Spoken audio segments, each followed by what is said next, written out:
보도의 진실과 시청자의 진심을 알아봅니다.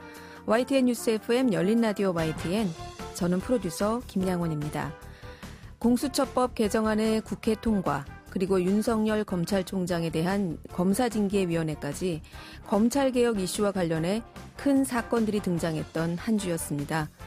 관련해서 요즘 SNS나 인터넷 기사 댓글에는 이 검찰개혁 하면 연관어로 꼭 함께 등장하는 단어가 언론개혁이더군요.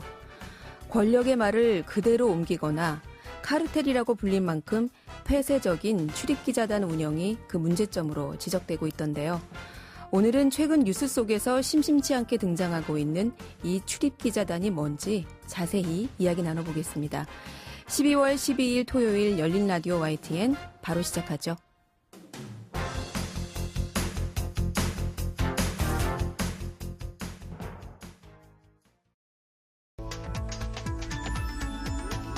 미디어가 전하는 이슈에 대한 다양한 분석과 팩트체크까지 바로 보고 뒤집어보고 꼭꼭 씹어보기 위한 미디어 비평 프로그램 열린 라디오 YTN. 네, 한 주간 뉴스를 꼭꼭 씹어보는 시간 미디어 비평입니다. 오늘은 국민대 언론정보학부 조수진 겸임교수 전화 연결돼 있습니다. 교수님 안녕하세요. 네, 안녕하세요. 네, 공수처법 개정안이 엊그제 국회 본회의를 통과했습니다. 문재인 대통령은 국민과의 약속을 지키게 돼서 다행이다, 이렇게 이야기한 반면에 야당은 집권 세력의 폭주다, 이렇게 서로 극과 극에 있는 입장을 내놨는데요. 최근 윤석열 총장 징계 이후 회부와 또 공수처법 개정 등 검찰개혁 이슈와 함께 등장한 또 한 가지 이슈가 있죠. 예, 사실 시청자나 독자분들께는 생소한 이야기일 수도 있는데 법조 기자단 얘기입니다. 검찰과 법원을 출입하는 기자들을 통칭해서 법조 출입 기자라고 하는데요. 네. 최근에 검찰 기자단을 해체해달라는 국민청원이 나흘 만에 20만 명을 넘어섰습니다. 법조 기자단이 있는 이제 그 법조 관련 기자실은 중앙 언론사로 대표되는 일부 언론사가 독점하고 있어요. 그리고 배타적이라고 하고 진입 장벽이 높다라고 알려져 있습니다. 이제 이게 취재원에 의존하다 보니까 공생 관계가 형성될 수 있고요. 떼거리 저널리즘, 팩 저널리즘이라고 하는데 모든 일제가 이제 갖게 되는 거죠. 또 담합도 일어날 수 있고요. 이런 점들이 최근 다시 문제 제기가 된 겁니다. 사실 이게 어제 오늘의 일이 아닙니다. 기자단과 기자실에 대한 문제는 지속적으로 제기가 돼 왔었는데요. 특별히 이제 최근에 검찰개혁, 언론개혁과 관련해서 관심이 높아지고 있는 상황에서 법조 기자단의 문제가 다시금 도마 위에 올랐다고 보시면 되고요. 이제 이번만큼은 반드시 고쳐야 한다라는 의지가 법조 기자단을 개혁의 대상으로 이슈화한 것으로 보입니다. 네, 청와대 국민청원 내용을 언급해 주셨는데 최근 있었던 법조 기자단 관련 이슈 하나씩 한번 살펴보죠. 네. 먼저 오마이뉴스가 법조 기자단으로부터 출입정지 1년 징계를 받았다. 이건 무슨 내용입니까? 네, 판사 사찰 의혹과 관련해서 출입처에서 내용을 써도 되고 원본을 사용하지 말라라는 요구가 있었다고 해요. 네. 근데 이제 오마이뉴스가 그걸 어기고 원본을 기사를 낸 건데요. 이게 사실은 기자들이라면 징계를 받았다에 주목할 게 아니라 왜 원본을 쓰지 못하게 했을까? 또 정말 이게 필요한 엠바고였을까라는 의문을 갖고 취재를 하는 게 맞죠. 네. 근데 오히려 기자단이 징계를 내립니다. 네, 이런 상황은 이번이 처음이 아닙니다. 오마이뉴스의 경우는 2018년에 이재용 삼성전자 부회장 항소심 판결문 전문을 또 공개를 했다가 네. 1년 징계 받은 적이 있었고요. 2001년에는 3월에 새로 개항하는 인천공항 기자실 임대료 문제와 관련해서 취재를 갔다가 당시에는 이제 오마이뉴스가 기자단에 속해 있지 않았었던 때거든요. 네. 그래서 기자단 소속이 아니기 때문에 기자단 간사에게 취재 현장에서 쫓겨난 사건도 있었습니다. 이게 오마이뉴스뿐만 아니라 2016년 국정농단 사건 당시에 경향신문도요. 3개월 징계를 받은 적이 있는데 당시 관련 고소장을 요약 발췌해서 분석 기사를 냈었는데 출입금지 자료 제공 일체 불가 징계가 내려진 적이 있었습니다. 그렇군요. 이런 내용을 접하면 시민들은 일단 의아할 것 같아요. 기자단이 네, 어떤 조직이길래 같은 기자들한테 이렇게 징계를 내리지? 이러실 것 같거든요. 네, 좀 설명이 필요할 것 같은데요. 법조 기자단은 헌법재판소, 또 대법원, 서울중앙지법, 대법, 서울중앙지검 등에게 출입하는 기자 모임이고요. 네. 현재 그 40개사 260명의 기자가 소속이 돼 있습니다. 보통 이제 출입하는 기자들 보면 청와대가 134개 언론 매체 230명의 출입 기자가 출입하거든요. 네. 훨씬 더 많죠. 기자 네. 수가. 네. 교육부가 38개 매체 77명이 출입하는 거에 비하면 기자 수가 가장 많고요. 그러네요. 또, 진입 장벽도 가장 어렵다고 합니다. 그 가입 규칙이 있는데요. 거기 보면 6개월 동안 법원, 지검, 대검 등 최소 3명의 인력으로 법조팀을 운영하면서 법조 관련 기사를 보도해야 한다. 일단 그 규모가 좀 있어야 되는군요. 네, 언론사에. 규모가 있어야겠죠. 네. 그다음에 이 기간에는 기자실에 들어오지 못하고 기자단을 통한 자료 제공은 일절 없다. 일종의 이제 수습 기간. 그렇죠. 네. 네, 그다음에 기자단 투표 통해서 제적 3분의 2 출석과 3분의 2 찬성이 이루어지면 기자실 출입이 승인된다. 그런데 이제 이게 끝이 아니라요. 투표 네. 결과에 대해서 대법원 1등 기자실은 한 차례 거부권 행사가 가능하다. 그러니까 굉장히 어렵겠죠. 네. 이게 그 최종 투표회 같은 경우는 정성평가예요. 네. 그래서 자격을 사실은 이제 일정 이 기준에 통과를 해도 부결이 될 수 있다라는 겁니다. 부결된 이유도 알 수가 없다라는 거죠. 예를 들면 2017년 그 가해 심사가 있었는데 그때 이제 신청한 게 7개사거든요. JTBC, 연합뉴스TV, 채널A, TV조선, 뉴스토마토, 아시아투데이, 파이낸셜 이렇게 7개사 신청을 했는데 그 마지막 그 법조 1층 기자단 결과 JTBC만 통과를 했다고 합니다. 그러니까 우리가 다른 데도 또 아는 곳이잖아요. 네. 그러니까 이름만 들으면 아는 곳인데. 그렇죠. 근데 웬만한 입사 면접만큼 참 어려운 거고요. 근데 이제 떨어진 이유도 알 수가 없었다고 하죠. 그리고 이제 여기 속하지 못한 경우에는 그러니까 비출입 여기 법조 기자단이 아닌 경우에는 중앙지법 그 재판 도중에 네. 그 노트북을 허가 없이 사용할 수 없다고 합니다. 우리 왜 이제 이렇게 뉴스 보면 기자들이 앉아서 막 이렇게 노트북으로 그렇죠. 네. 네, 막 기사 쓰고 선고를 있잖아요. 하죠. 예. 네, 그걸 못 하는 거죠. 그리고 출입도 비표를 받아야 들어갈 수 있고 판결문 등의 자료도 얻기가 어렵다고 합니다. 그러니까 굉장히 폐쇄적인 거고요. 그래서 정보를 일부 기자단 소속 언론이 독점하는 형태라고 볼 수 있는 겁니다. 네, 2017년에 가입 심사 내용을 전해주셨는데 물론 뭐 3년 전에 기자단 심사 내용이긴 해요. 하지만 이렇게 들어도 앞서 말씀하셨듯이 뭐 웬만한 이름만 대면 알만한 종편사 또 신문사들이었는데 이게 이 법조 기자단 심사에서 떨어졌다고 하니까 이게 참 진입이 쉽지 않네요. 네, 그렇습니다. 작년 이맘때입니다. 이런 문제를 이제 제기한 방송이 있었는데요.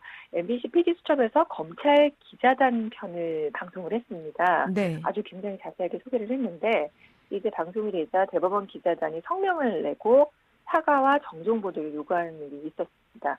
그래서 이에 대해서 이제 PD연합회가 유감을 표명하기도 했었는데요. 네. 이런 갈등이 계속되고 있고 그러다 보니까 이제 이번에 미디어 오늘과 뉴스타파가 서울 고법과 고검 기자실 사용 신청서를 낼 예정이라고 밝혔습니다. 네. 만약에 쉽지 않겠죠. 근데 아직 안 들어갔었어요, 여기는? 예, 안 들어가 있었는데 그래서 이제 이 신청서를 이번에 낸다고 예정을 이제 이미 발표를 했고 네. 아직 정식 신청서는 안 냈는데 왜냐하면 이제 이 보도가 나가니까 함께 하고자 하는데 문의가 굉장히 많다고 그래요. 그러니까 같이 우리도 같이 하자. 들어가고 싶다. 네, 들어가고 싶다라기보단 네. 이 미디어 오늘과 뉴스타파가 거기 들어가기 위해서 사실은 이번 액션을 취한 게 아니라 네. 공론화하기 위해서 했다라고 지금 밝히고 있거든요. 네. 그래서 만약에 이제 거부가 되면 민주사회를 위한 변호사 모임과 함께 행정소송과 헌법소원을 낼 예정이라고 합니다. 그 소송 내용은 출입직 발급을 거부한 공공기관 위법 부당성, 그 다음에 모든 언론사에 보장해야 할 언론 활동의 자유 침해 소송이 될 거라고 하는데요.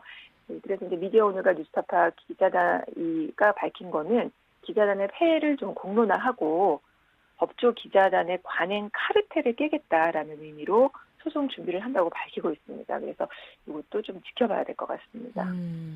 출입 기자단을 거부될 것으로 일단 좀 생각하시나 봐요. 그래서 거부될 경우에 소송까지 이런 얘기도 나오고 있는 건데 이 최근에 검찰 개혁과 연관으로 거론되는 말이 바로 언론 개혁입니다. 네. 예, 언론 개혁의 이유 중에 하나로 검찰에 따르면 또는 검찰 관계자에 따르면이라고 쓰여지는 이른바 검찰발 보도가 너무 많다는 거예요. 네. 그 민원연이 조사한 자료인데요. 검찰 개혁에 대한 다룬 기사들을 이렇게 쭉 보니 법무부 개혁안을 다룬 기사가 337건이 있었는데 그중에서 50%가 내용 단순 전달이었고요. 또 검찰의 입장에서 비판하는 내용이 45%였다라는 조사 결과가 나왔습니다. 네. 이제 우려했던 바죠. 실제 이렇게 보도자료에 의존하다 보면 그 입장에 대해서 비판하기 어렵다라는 연구 결과를 제가 예전 방송에서 이제 한번 소개한 바가 있었는데요. 네. 이게 권력 비판의 기능이 언론의 기능의 역할이죠. 네. 이제 이런 기능을 제대로 하지 못하고 있는 겁니다.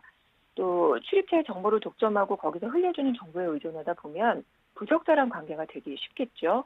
또 기자들이 출입처 생활에 익숙해지다 보면 특종보다는 낙종을 더 무서워하게 되는 문제가 있다라고 합니다. 그러다 보니까 이제 더 의존하게 되는 거고요.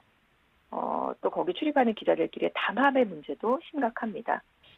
또 획일적인 개성 없는 저널리즘, 팩 저널리즘, 또 크라우즈라는 학자가 처음 제시한 개념인데요. 네. 기자들이 출입처에서 기자단을 이뤄서 똑같은 정보를 얻기 때문에 발생하는, 그러니까 즉 서로 다른 기자가 사실상 같은 기사를 쓰는 방식으로 뉴스 제작에서 흔히 나타나는 그 떼거리 저널리즘이라고 하죠. 네. 이런 것들의 문제가 굉장히 심각합니다.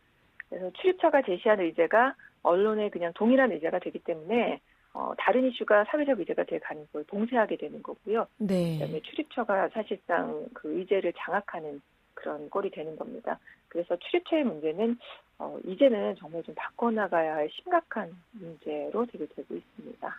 우리가 다른 신문이나 다른 뉴스를 봐도 왜 뉴스가 똑같지? 라고 느꼈던 것이 이게 각각을 취재한 기자는 다르지만 내용은 같을 수밖에 없었던 게 이런 출입처의 문제도 있다. 이런 말씀 같아요.